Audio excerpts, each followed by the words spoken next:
I want to preach about the importance of a conversation is because I look at what's happening in the world outside. And I had such a good talk with Rob Gibbs this week. He visited the leadership conference of Alpha in London. And he told me that currently in London, there is a silent, there's a silent revival going on. And it's not a revival of people standing on the corners of the streets preaching or high or pitch tents or campaigns. The reason why it's a silent revival is because it's a conversation, a one conversation that's busy changing lives. And it is the children of people of parents who weren't Christians. So, we look at the world and we looked at Europe and we thought for ourselves, oh, the world is lost. There's a generation coming up of children that don't get taught Christianity by their parents. But it's not true. What's happening now is so exciting. So the Holy Spirit starts moving among these children especially. And they come into contact with other people. And they sit around a table and they start with conversations and discussions. And their lives get changed. And that's why they call it a silent, what's it again? Revival. So, the latest research show that everyone has got a story. And the people out there, the people especially outside the church, they want to tell their story in a safe place, in a one-on-one situation.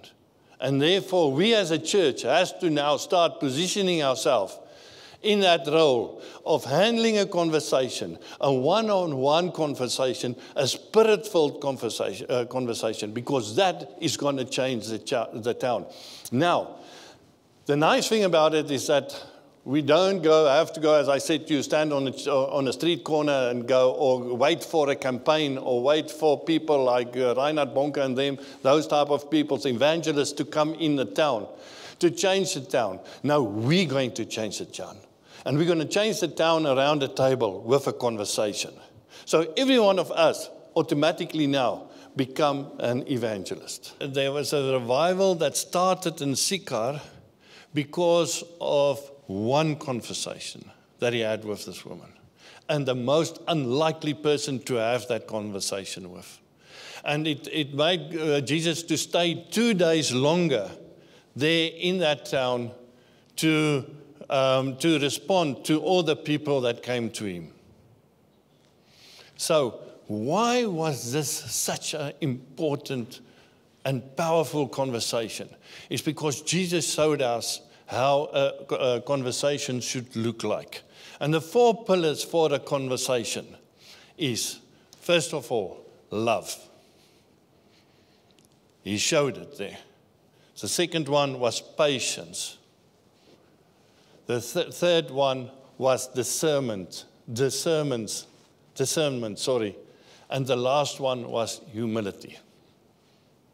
So when we're going to go into conversations with other people, we're going to base it on what is important for Jesus. And that's that 4 steps.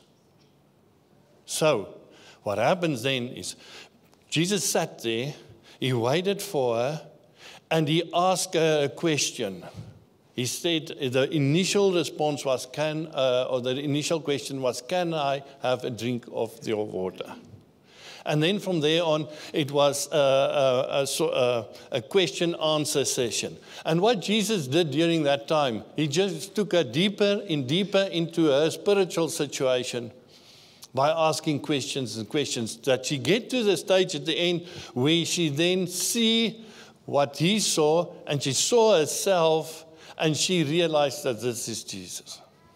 So if we go and look and say, okay, let's go and say, if we want to become a church of listeners, what is the art of listening? And I'm going to go to Proverbs to just give you the foundation of listening. And I'm going to read a few scriptures. Proverbs 29, verse 20. Do you see a man who is hasty in his words? There is more hope for a fool than for him.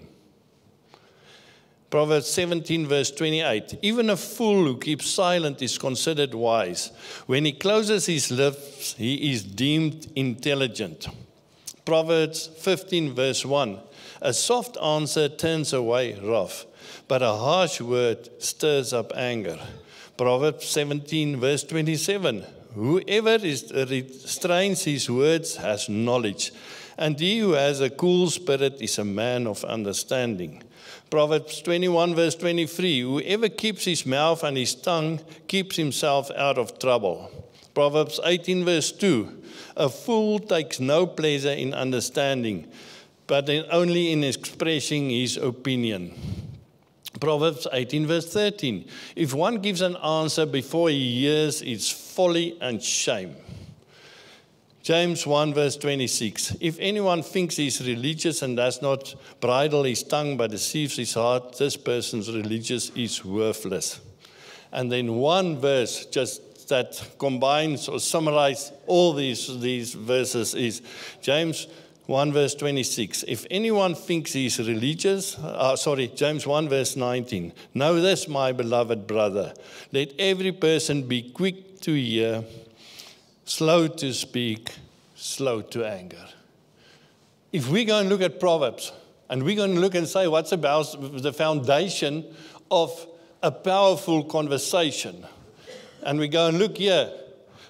He who loves his words is a fool. But he who loves to listen is a wise man. If you can't understand what listening means, you can't communicate with somebody else. And now we're sitting in a situation now in where they go and look and say, this is a generation with the worst listening skills ever. And they go and look and they see that 50%, if I sit with Charlotte and I talk to her, now that would usually be 100%, but say for instance I will talk to Christopher. I will only remember 50% of what he said after our conversation. And by tomorrow, I will only remember 25% of what he said. So this is what's happening now. So why? Why are we sitting in this situation where we lost the skill to listen?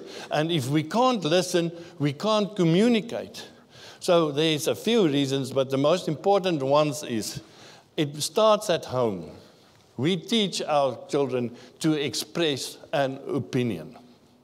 That's important for us, that our children's voices will be heard. So we teach them at home, give your opinion. And we put the emphasis on express your opinion and not on listening. That's one thing. The second thing is assumption. You think that the person sitting over you, you know him so well, and that unfortunately is one of my biggest mistakes with my children. I know them so well, especially the ones that tend after me. I know what their next answer is going to be or what they're thinking, and then I just finish a sentence for them. It's assumption. And that's a huge, huge trap. The third one is we're living in a noisy world. We're competing against televisions. We're competing against cell phones, against video games, all these type of things, social media. They're shouting out. And we start feeling lost. And we want our voices heard. And we start speaking louder. The other thing and the fourth thing is that in this noisy world, we started to get used to noise. And now we fear silence. So what happens now is we don't know what to do in silence.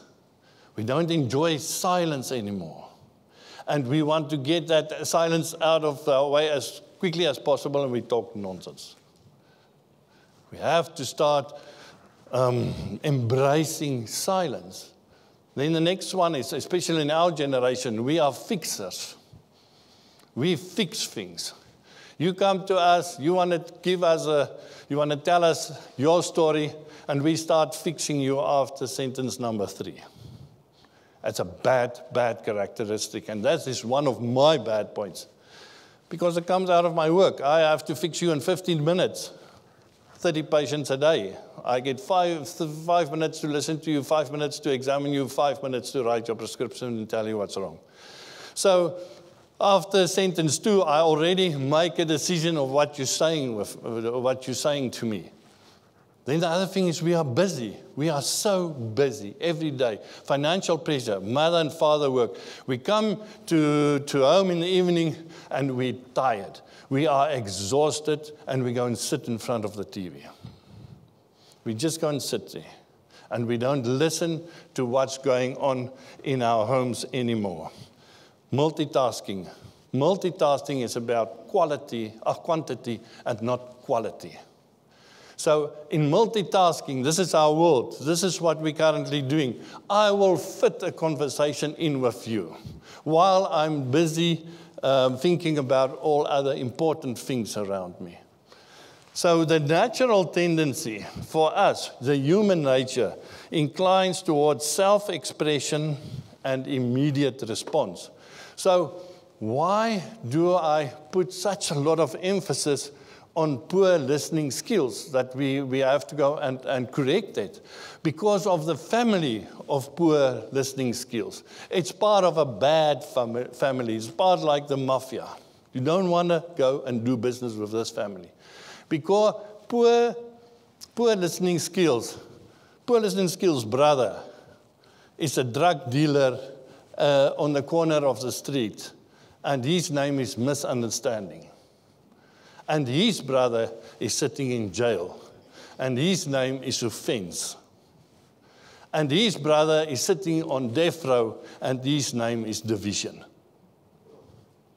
Poor listening skills, misunderstanding, offense, and division. We have to break the cycle. Because the devil pounces on division. That's his armor. He goes out all of the way. Because Jesus go and say, this church is especially, our strength is lying in our unity. And the devil knows that. So he will cause division. He will pounce on division. And this is how division works. We start off with poor listening skills, and then eventually a lot of misunderstandings, offense, and there we are with division. So break the cycle. Break the cycle right in the beginning. Start getting that listening skills. So if we say, the second one is misunderstanding. And misunderstanding, I say, is a failed communication attempt. Where the speaker thinks what he expressed, or the speaker intends to express something to you, and then the hearer hears something totally different. So there's a difference in what the speaker says and what the hearer believes that he says. Now, this is a catastrophic situation because they leave each other with the speaker thinking that the guy understands that he had the conversation with, that understand what he said and what he meant. Meanwhile, that guy that leaves there completely misunderstood what he said. He's got a new message that he heard from the speaker and that he believes that's what he said, and he continues with that story. So in the 1970s, in the business world, they already start seeing that this is a massive problem, misunderstanding, and there's a well-known, world-renowned professor from Finland, and his surname Osmo Wiu.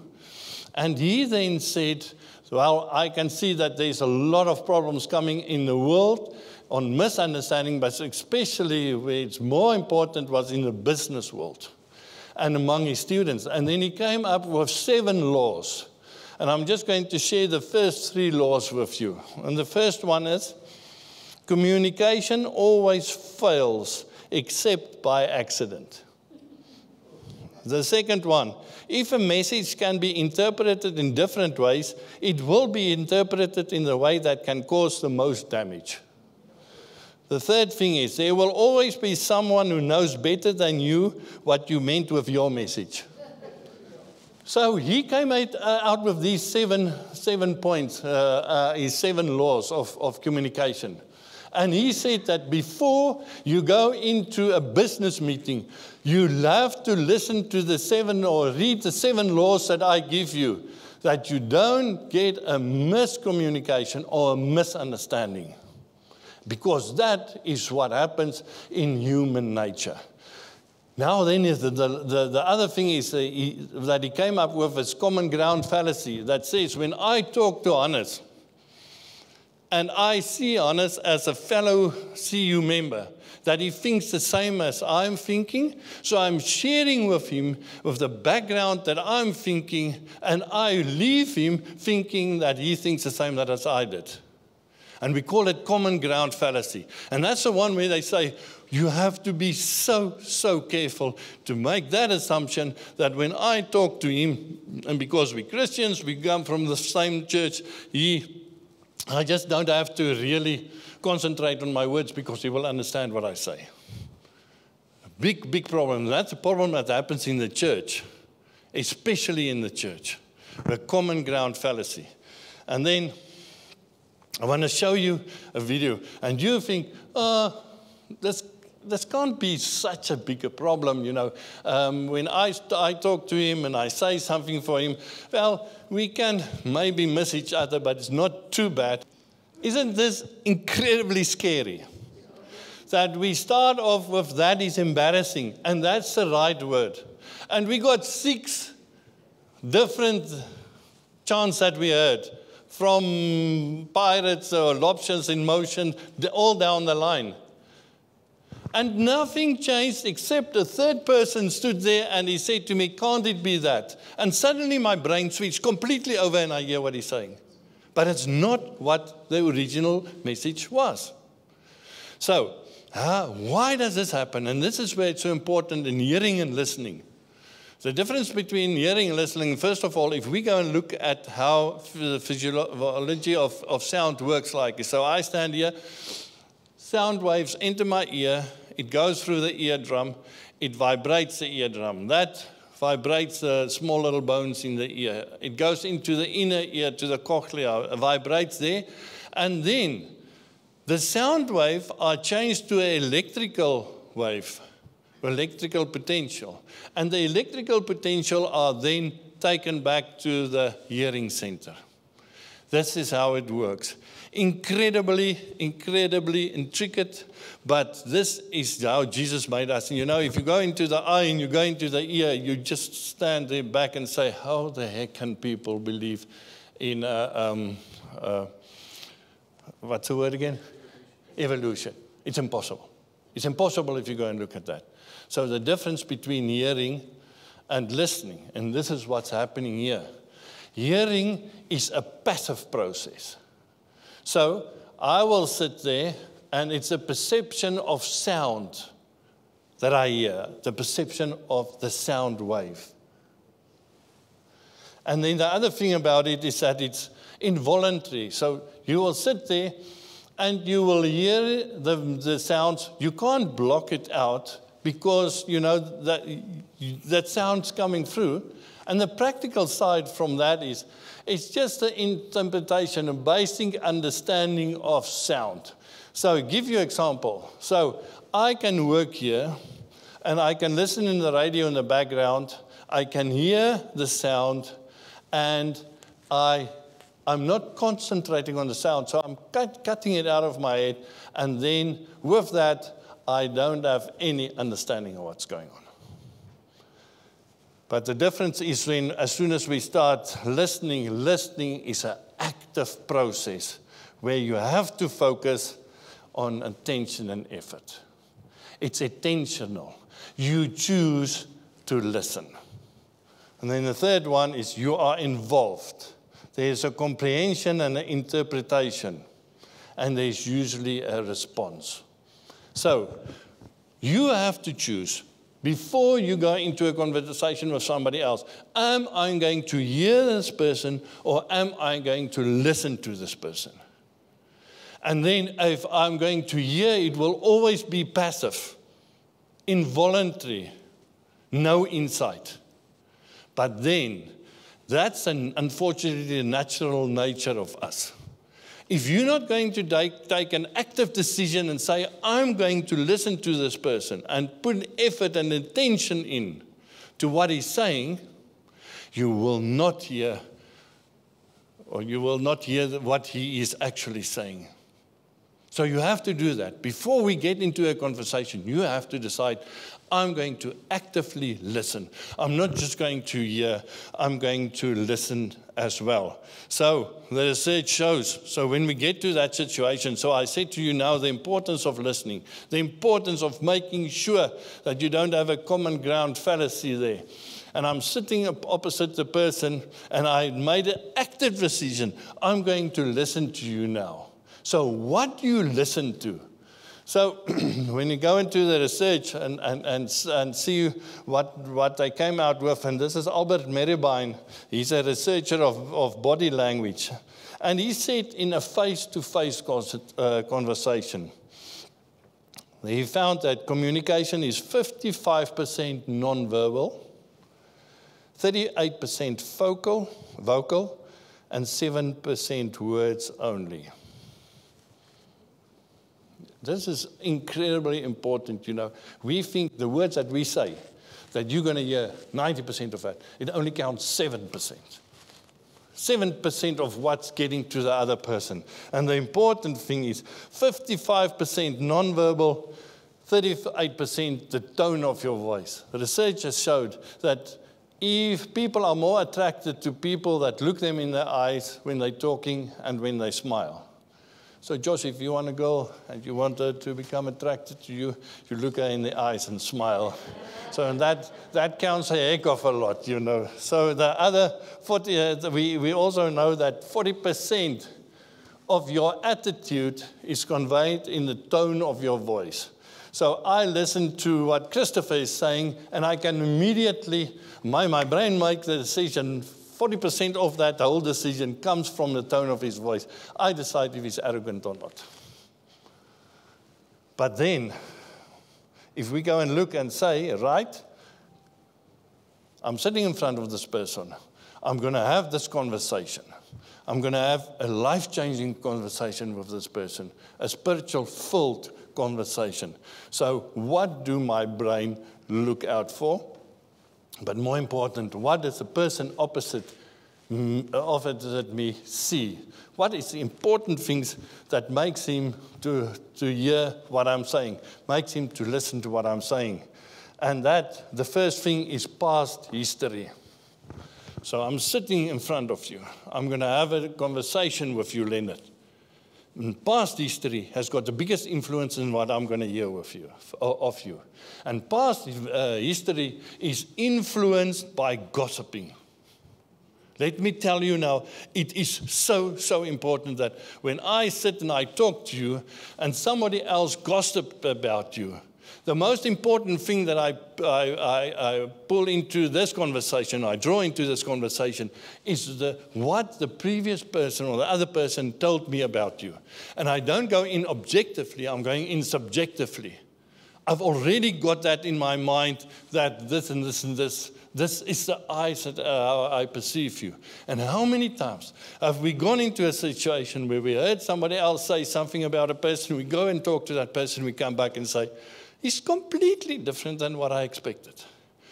Be very, very careful. You actually stay away from gossiping and all those type of things because it influences your relationship with the people around you.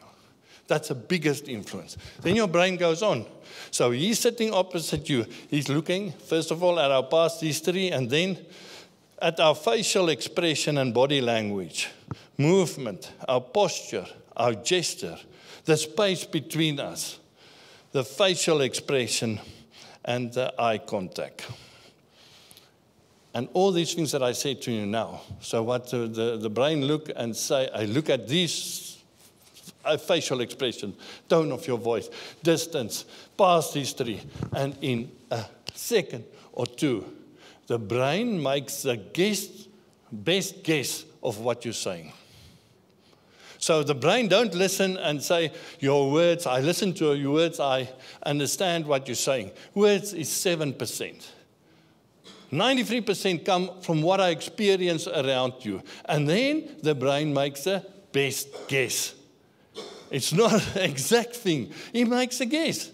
And in that 1, 2, 3 seconds, he just interpret a lot of senses. And then he came to that conclusion. So I want to just tell you, how do we then, if I give you all this background, and I tell you the new trend is for us to go in conversations in where we're going to tell the people about Jesus. And we're going to cause a revival with conversations. How do we do it? How are we going to do it practically? And I've got these points that I want to just give to you. And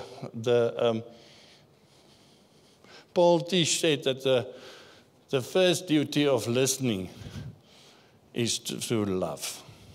So, when I listen to you, if I make you important, it shows you that I love you. And this is going back to one of those pillars that Jesus said in the beginning. I tell you, you are important. I love you. Humility. I listen to you. I put all my thoughts and what I want to know and what I want to say, I put that aside. Humility, patience, love, and then discernment. Because you're going to go into that conversation and you're going to ask the Holy Spirit to tell you the whole time what I need to say. You can't go into that without discernment. You have to have that. And discernment usually comes within a second or 2 seconds, because then you have to make a decision on what you see opposite you, because you're seeing the same as what the person opposite you see. And then your brain makes the best guess. But that is where you have to let the Holy Spirit interfere and tell you what you're seeing is right or what you're seeing is wrong. So the first point when we go into that conversation is you don't interrupt the person. You let the person finish what he says. And then the second thing is what you do is you go and say, what is the meaning of what this person wants to tell me? So our tendency is when Hannes tells me something, I think about my answer. Quickly see which direction we're going to go to, and then I think about my answer, and I don't hear what he's telling me. The last 50% of what he was saying, I don't hear it because I'm thinking about my answer. You stop thinking about how you're going to reply. The second thing is you think and you say to yourself, what is the meaning of what he is telling me now? The third thing is, and that's so important, what's the facts that I can take out of this? Because he's been talking for 5 minutes now. So what is the important things? 1, 2, and 3. And I know that that's the important things that I need to concentrate to. I must tell myself, if he's telling his story, why is he telling me his story? Why? What's the importance of this? That I don't miss what he's actually telling me. Right, then the fourth one, do I repeat the details of the conversation to the speaker to get everything right? As soon as there's something that don't make sense to you, you immediately ask the person, listen, this is what I hear. Am I hearing correctly? I told you now the big chance that you can have in misunderstanding in a conversation. So you say to him, just there, before you get away and there's a complete misunderstanding between you, you sit there and say in love, this is what I hear. Am I hearing correctly? And then that person will tell you yes or no. And you have to go and do it there. You have to put it there before we go and start into that cascade, as I said to you, poor listening skills, miscommunicating, and that type of things. That's where you kill it immediately. Then, If he he says something that you differs from or that you don't like, don't get aggressive. Don't get hostile. Listen, get calm. Don't bring your emotions in there and talk it through calmly. And if you get to a stage where there's a thing that you say, well, we're not going to convince each other here, so that you get to that stage where we beg to differ. And we'll come back in the next discussion. When you're calm and you think about it and you read about it, and then you come back and then you put it on the table again. But avoid reaction and aggression and hostility, then that conversation is gone. It's over. Right. Do I turn out distractions when listening? When you're sitting opposite that person, you put away your cell phone. Because your cell phone is going to go and tweet, you just put it on silent, or it's going to ring, and immediately your eyes is going to go over there. And what's the message that you give the person opposite you? Telling his story, sharing with you intimate details. Oh, sorry, this is more important than you. So please, no cell phone, no distraction, no putting your eyes on the TV behind him. I know that my brain goes like that. So normally when I go into a discussion, I don't want to see TV. Especially if there's not a rugby match or a soccer match or something like that. Because I find myself, there goes my eyes. And I just said to you how important it is to have eye contact with that person. The smile and the eye contact, how important it is. And now my eyes go all over the TV or over to my cell phone. So you stop the distractions. And then lastly, and this is such an important one, is try to seem interested in what the person is saying. But never underestimate the importance of asking the right questions. So when you sit opposite that person, this is what Jesus did.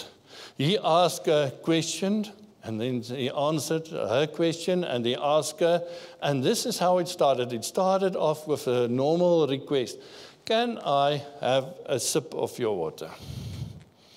And then with asking the right questions, it ends up in spiritual insight. Jesus didn't just tell her, this is your problem. You've got a problem with adultery or those type of things. You have 5 men, and the one that you're living now is not your man. Never. It was never there. He asked her a question. Where is your husband?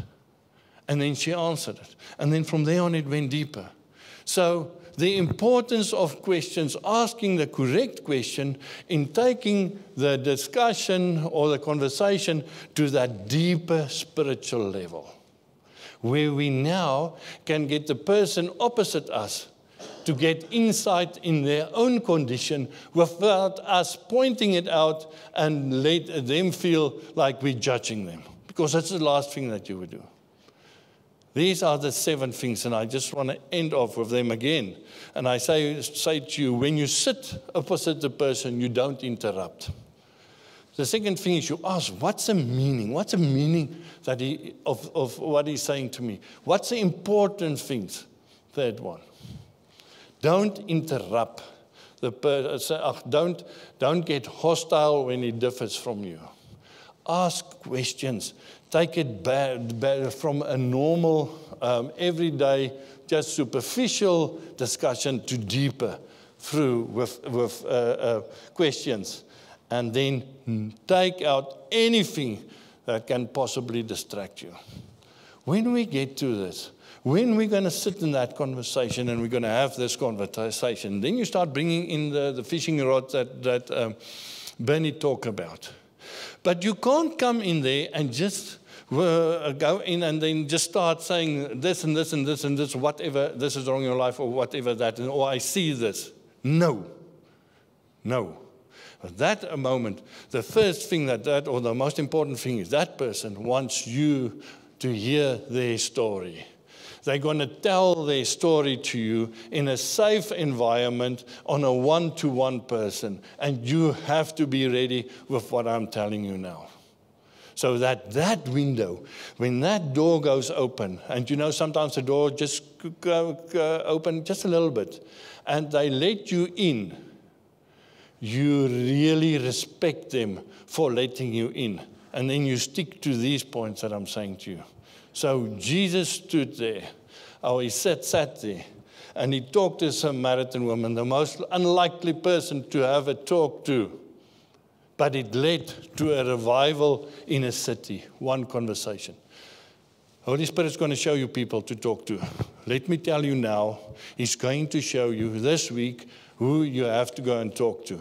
And sometimes it's the most unlikely person, but you don't know if that conversation can spark off something much bigger. So, the important things in that conversation is love, humility, discernment. You have to invite the Holy Spirit in beforehand. And then lastly, patience.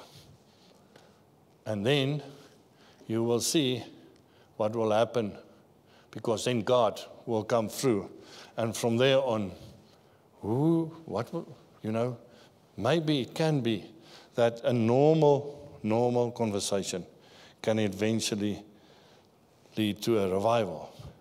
Because what you're doing there then is you're doing what God taught us, or Jesus teach us to do when we sitting opposite somebody else. But not only teach us, and he showed us.